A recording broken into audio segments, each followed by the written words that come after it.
Question क्या दिया है, एक कहा गया क्वेश्चन में कहा गया है कि ए बी सी डी कोई चतुर्भुज है, कोई भी चतुर्भुज, एनीवन कोई भी चतुर्भुज ले लेंगे, ए बी सी डी कोई चतुर्भुज है जिसकी भुजाओं के मध्य यानी उस चतुर्भुज के सम्मुख भुजाओं के मध्य बिंदु को, सम्मुख भुजा कौन सी होगी, जैसे हम कहें ए बी एक साइड है, ए बी एक भुजा है, इसके सम्मुख भुजा कौन सी होगी, डी सी होगी। तो ए बी का मध्य बिंदु क्या कौन सा होगा, यह, जिसको मान लेते हैं कि यह बिंदु कौन सा है, पी है। क्या मान लेते हैं, पी है। उसके सामने का एक जो साइड है जो डीसी एक है चाहे सीडी का है, उसका मध्य बिंदु यह पॉइंट होगा। और इसको हम इस तरीके से मान लेते हैं कि पी है, इसको हम मान लेते हैं क्यू है, इसको मान लेते हैं आर है, यह यस है। ठीक है, इस तरीके से हम देखते हैं कि ए बी सी डी क्या है, चतुर्भुज के शीर्ष बिंदु है। ए बी सी डी क्या है, एक चतुर्भुज है कोई जिसके भुजाओं के मध्य बिंदु पी क्यू आर एस क्रमशः भुजा A B B C C D और डी ए के मध्य बिंदु है। ठीक है, तो सम्मुख भुजाओं को के मध्य बिंदु को यदि हम मिलाते हैं, कहा गया प्रश्न में सम्मुख भुजाओं के मध्य बिंदु यानी ए बी का मध्य बिंदु पी है और सी डी का मध्य बिंदु आर है, तो इनको जब हम मिला देते हैं और ए डी का मध्य बिंदु कौन सा है, यस है, और बी सी का मध्य बिंदु कौन सा है, क्यू है, तो यस और क्यू को जब हम मिला देते हैं तो ये भुजाएं एक दूसरे को क्या करती है, समद्विभाजित करती हैं। क्या करती है, समद्विभाजित करती हैं। यानी जितनी लंबाई ओ एस की रहेगी उतना ही लंबाई कितना रहेगा, ओ क्यू का रहेगा। जितना लंबाई ओ आर का रहेगा उतना ही ओ पी का रहेगा।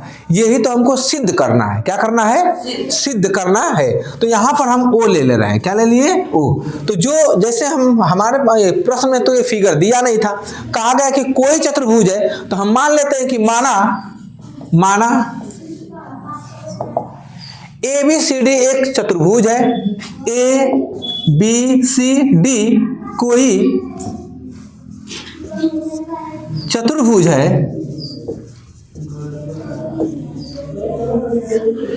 कोई चतुर्भुज है।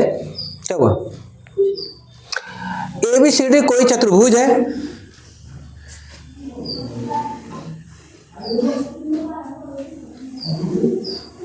तथा पी क्यू आर तथा एस,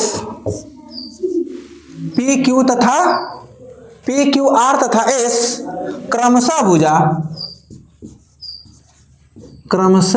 भुजा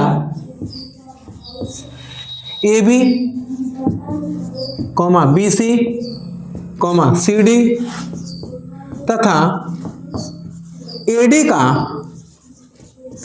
मध्य बिंदु है, मध्य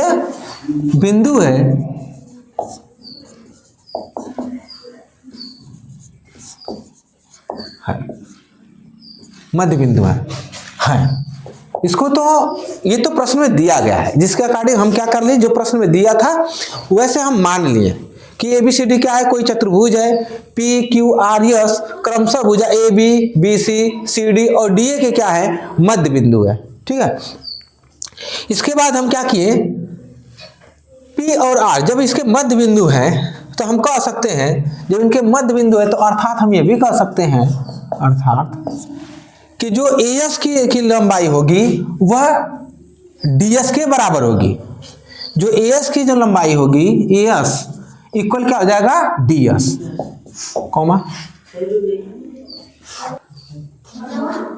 बंद कर, हाँ दिक्कत है, एएस इक्वल डीएस और D R equal C R comma C Q equal B Q और क्या हो जाएगा, A P equal B Q. ये अपनी में क्या है, बराबर है बीपी। ठीक, अब हम क्या करेंगे, इनको मिला देंगे, इनको हम क्या करेंगे, मिला देंगे।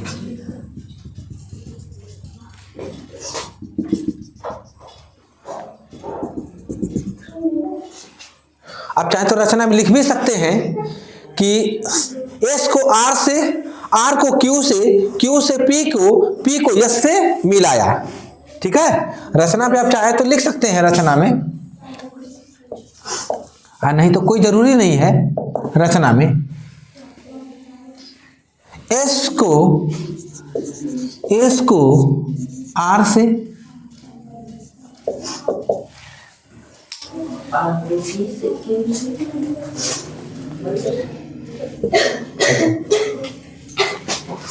या तो ऐसे लिख दीजिए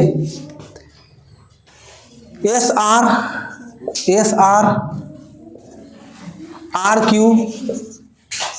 Q comma Q P equal S P को मिलाया।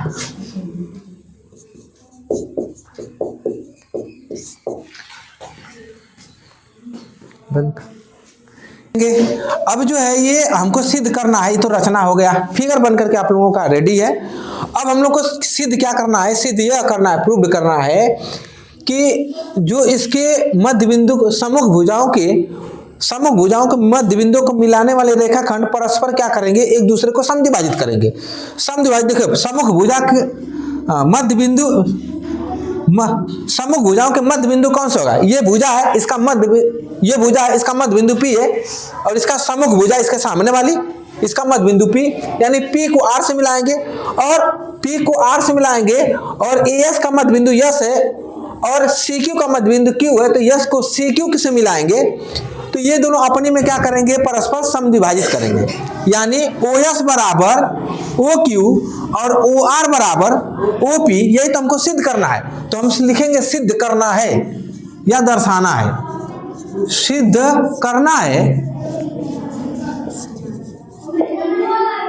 सिद्ध करना है, क्या सिद्ध करना है आप लोगों को कि OS बराबर OQ, OR बराबर OP, ये नहीं सिद्ध करना है, ये तो आपको प्रूव करना है। ठीक, तो चलिए सिद्ध करते हैं। तो क्या लिखते हैं, और क्या लिखते हैं, और क्या लिखते हैं, ये तीनों में से कोई एक लिख सकते हैं। ठीक है, सिद्ध करने के लिए जब सिद्ध करने स्टार्ट करेंगे लगाना, तो इनमें से कोई भी एक लिख सकते हैं। ठीक, तो स्टार्ट करते हैं। सबसे पहले हम क्या करेंगे, त्रिभुज ए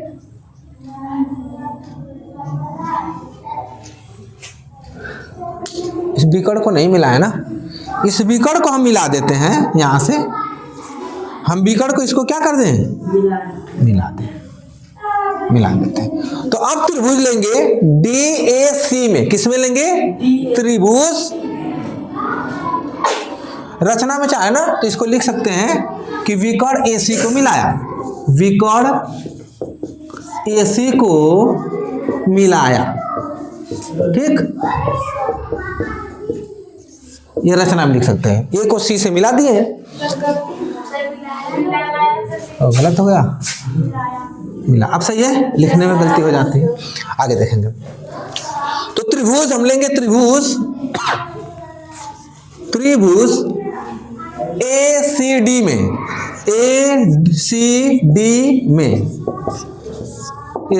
ACD में क्या हो जाएगा, तो क्या हो जाएगा, जो आप देखेंगे यस, यहां लिखेंगे, यहां से या यहीं से लिखते हैं, एस एबिक यस तथा आर क्रमशः भुजा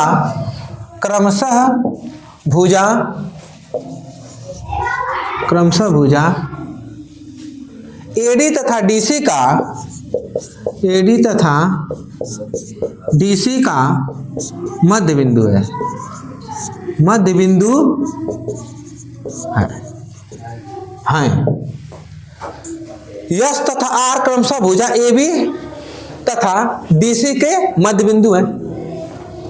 जब मध्य बिंदु है तो यस आर जो होगा समांतर होगा किसके, AC के समांतर होगा, और आधा भी होगा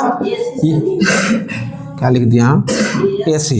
यस आर जो है हो जाएगा एस, क्या हुआ, हाँ AC, यस आर जो हो जाएगा आधा होगा किसका, AC का। इसको हम मान लेते हैं इक्वेशन नंबर 1, इसको माने इक्वेशन नंबर 1। इसी प्रकार से हम कहेंगे क्यों ये हो जाएगा मध्य बिंदु प्रमेय से। इसको कहां से आया, मध्य बिंदु प्रमेय से, मध्य बिंदु प्रमेय से। अब मध्य बिंदु प्रमेय क्या कहता है, मध्य बिंदु प्रमेय क्या है कि यदि किसी चतुर्भुज के किन्हीं दो भुजाओं के मध्य बिंदु को मिलाने वाली रेखा तीसरी भुजा की क्या होती है, समांतर और आधी होती है।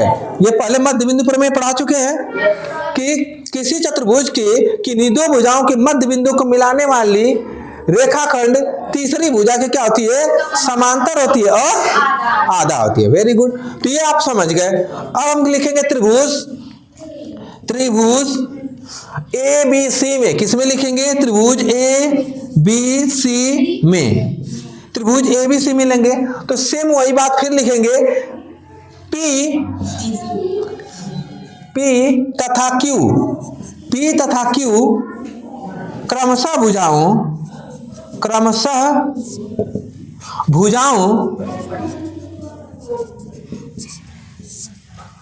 AB तथा BC के, AB तथा BC के मध्य बिंदु है, मध्य बिंदु है, मध्य बिंदु है। तो वही चीज सेम लिखे हैं जो यहां पर लिखे हैं, मध्य बिंदु है। तो यदि मध्य बिंदु है तो क्या हो जाएगा, वो अभी PQ क्या हो जाएगा, PQ समांतर हो जाएगा AC के, किसके हो जाएगा, समांतर हो जाएगा AC के, और PQ होगा आधा भी हो जाएगा किसका, AC के। Equation number 2। अब ये क्यों होगा, ये भी मध्य बिंदु प्रमेय से, मध्य बिंदु, मध्य बिंदु प्रमेय से। समीकरण 1 व 2 से देखेंगे, इक्वेशन नंबर 1 व इक्वेशन नंबर 2 से क्या हो जाएगा। अब बताइए, AC के आधा और समांतर यस आर है और AC के आधा और समांतर कौन है, PQ भी है। तो AC के ही दोनों समांतर यस आर भी है, PQ भी है। तो यस आर क्या हो जाएगा, एस आर वह भी PQ के समांतर हो जाएगा और एस आर PQ के बराबर हो जाएगा।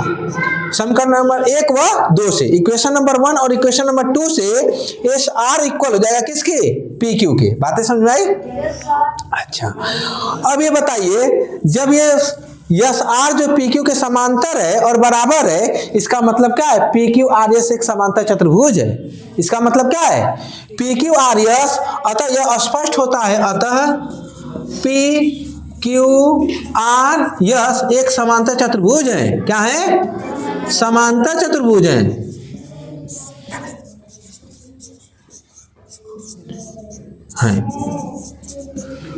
ठीक है, यहां थोड़ा सा कर दिया जाए यहां पर। अच्छा, समांतर चतुर्भुज के विकर्ण परस्पर क्या करते हैं, यदि यह सिद्ध हो गया कि PQRS एक समांतर चतुर्भुज है, तो समांतर चतुर्भुज के विकर्ण परस्पर क्या करते हैं, समद्विभाजित करते हैं। हाँ, तो क्या कह सकते हैं, इसलिए नहीं हम लिखेंगे, हम जानते हैं कि, हम जानते हैं कि समांतर चतुर्भुज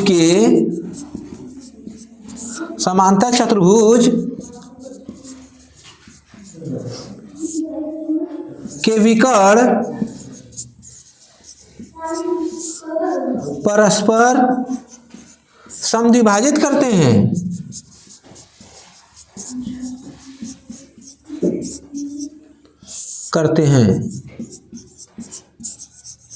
अब बताइए, इसके विकर्ण जो है समद्विभाजित करते हैं।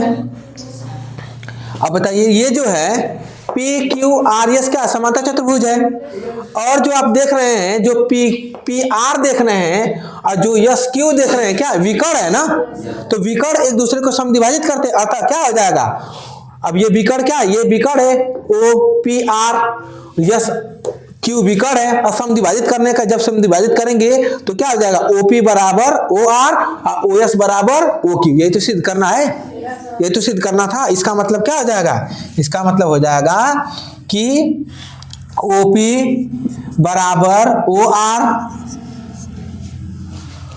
और OS बराबर OQ, हैंस प्रूव्ड। यही तो सिद्ध करना था, यही तो सिद्ध करना था बच्चों। तो हैंस प्रूव्ड हो गया, सिद्ध हो गया। लिख लीजिए।